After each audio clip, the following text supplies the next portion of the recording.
Rolling. It's us. Well, I tell you what, I, like you, am shocked, pleasantly surprised. Cincinnati Bengals pull out another win on the road. I wouldn't say shocked.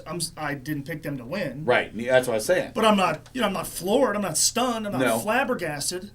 I didn't go into a pulmonary embolism. Did you think Nugent would pull off the 54-yarder? Yeah. What? I felt good about that. Really? Yeah, I I know he had missed the one earlier. He's indoors. I felt good about that. But it seems the defense, they don't make many stops, but when they needed to make a stop in these past few games, they did it. Mm-hmm. Yeah, against obviously New England, the defense has had some issues. Buffalo ran it against them. Nobody's going to stop Calvin Johnson. And third in a million touchdown. They sucked on third down against the Lions, 13 out of 19. But when they needed to get stops, they did. You know what they did? They bent. But did not break. But it did come at a cost. Leon Hall, out for the year. Achilles. What do the Bengals do now as far as their secondary goes? It's a great question because now you have to count on Adam Jones more. Now you might actually have to play last year's first-round draft pick more, Patrick. Okay. I think they're calling Artrell Hawkins. That I wouldn't doubt that. Yeah. Bring him back into I the know fold. I'm like, you can give him 15 snaps, and he didn't seem too. Put him in, make him a third down secondary kind of guy, He didn't seem too enthusiastic about that. So, it's there are a handful of guys that when you lose on that side of the ball, you cringe. Vontez Burfict is on that list. Yeah. On the defensive line, they have a lot of great players, but they've got a lot of depth. I don't know that they have that in the secondary. Look, it was so thin that 3 weeks ago they had to go call Chris Crocker. Now you lose your best corner. In this league, that's an issue, and it's something they're going to have to deal with. Well, coming up, you've got Geno Smith and the Jets. Geno! Which isn't exactly someone you look at and say you're cringing at this guy passing for 350 yards on us, but don't sleep on the Jets at the same time. No, not at all. Number one, they're very good defensively. Number two, Geno Smith. If you gave him what Andy Dalton has right now, two good tight ends, one who's losing his mind, A.J. Green, Marvin Jones, Mohamed Sanu. I think Geno Smith could be very effective. Sure. He worries me on his when he's running. Right. And 2 of the last 3 weeks, he's played at a pretty high level, and I've watched them. They're putting more on his plate. Now, he has a dearth of weapons, but I wouldn't sleep on this team at all. This game, I would consider this a sleeper game just because I think the Bengals have looked at their success, beating New England, beating the Bills, beating Detroit at Detroit. Then you're coming home to face the Jets. Hard to get fired up, I think, for that game. But I think if you look at this bunch, these 2.5 years, I don't think it's been a matter of not getting up. I mean, they followed up some big wins the last couple of seasons. Look, the defending Super Bowl champion Giants came here last year. The Bengals played great against them, went to Kansas City the following week, took care of business. They've done that in Jacksonville the last few years. Even the game in Cleveland this year, I don't think that was a matter of getting up for it. I think it was a matter of just playing poorly and having an ill-advised offensive game plan. I don't worry about that as much. I do worry about the Jets defensively. For all that we talk about Rex Ryan kind of being a clown, he's a very good defensive coach, and he's got a good defense this year. Well, the Bengals, as far as an offense goes right now, doing enough to get the job done. I mean, same score the past 2 weeks in a row, 27-24. Mm-hmm. Andy Dalton, I hate to say it, looking better and better every week. Mm-hmm. If we can put up 27 points against the Jets, I feel comfortable with that. Yeah, they'll win the game. And I think they will win the game. You talk about Andy Dalton, and the guy has become kind of such a divisive figure, and we're in a day and age, people don't want to be wrong.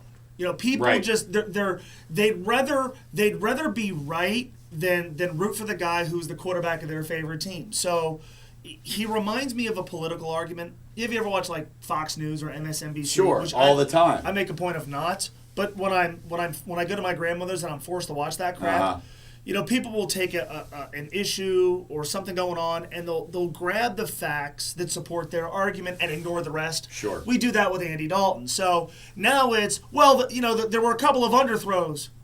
Yeah, he also played otherwise mistake-free football. He didn't commit it. He didn't turn the ball over. He had the slide short of the first down marker. He had 2 underthrows. Other than that, the guy was fantastic. And to me, I know we want to hit the fast forward button, and I'm going to let you talk in a second. Go ahead.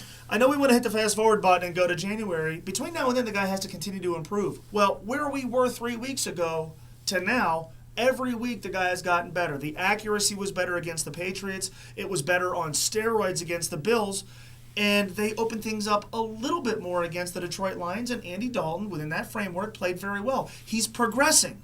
How could you have any qualms with that? Well, you can't put January in front of you right now because he's got a lot of challenges coming up against him. You've got Indianapolis still rolling into town. Yeah. You've still got to go to Pittsburgh, and regardless of how they're playing, you're playing against Pittsburgh on a Sunday night national audience. Mm-hmm. You've got to go to Baltimore here in the next few weeks. So Yeah. there's still big mountains for Andy Dalton to get Sure. over. But in the same sense, he's getting better every week. Yes. He's seeing a lot of things thrown at him. So by the time January gets here and the Bengals secure maybe a home playoff game, we're going to be in a lot better position than we've been in the past couple of years. Right, and not to undo a lot of the warranted criticism of Andy's play at the beginning of the season. Remember at the beginning of the year we talked about there's a lot of youth, and not just Giovanni Bernard and Right. not just Tyler Eifert.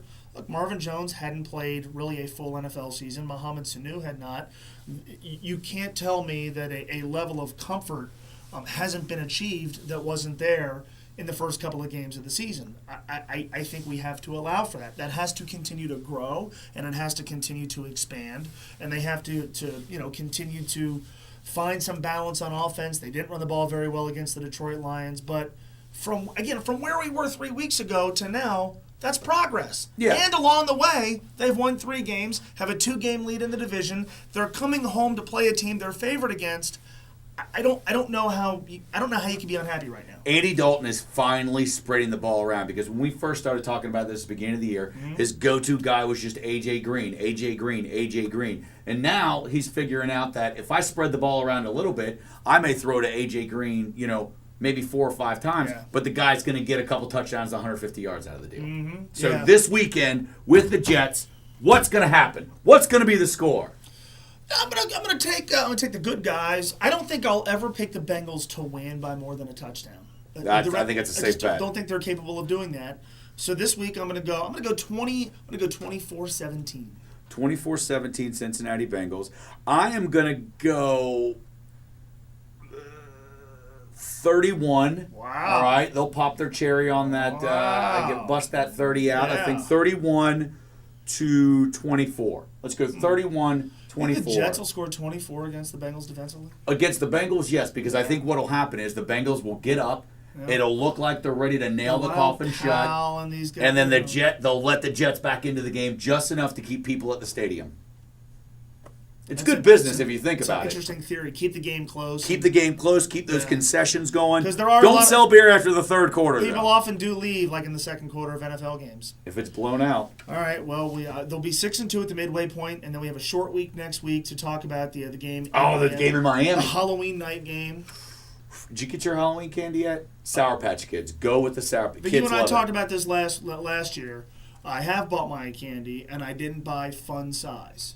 What'd you buy? Real size candy bars. I do it every year. You come to my house, you will get a frozen Milky Way or Snickers candy bar. What? Yeah, there's fun size is not fun. You are high A rolling. man's. I would show up I have dressed up at your 1 house in year, a naughty nurse number one, outfit. we got to remember, particularly my neighborhood, not a lot of kids coming around. So it's not like I have 1,000 kids. So those who do will get rewarded. No fun size for this guy. We'll talk about that more next week. Because it's a sexual reference, fun Right. size. After the Bengals beat the Jets. What day will Sunday be? Who Day.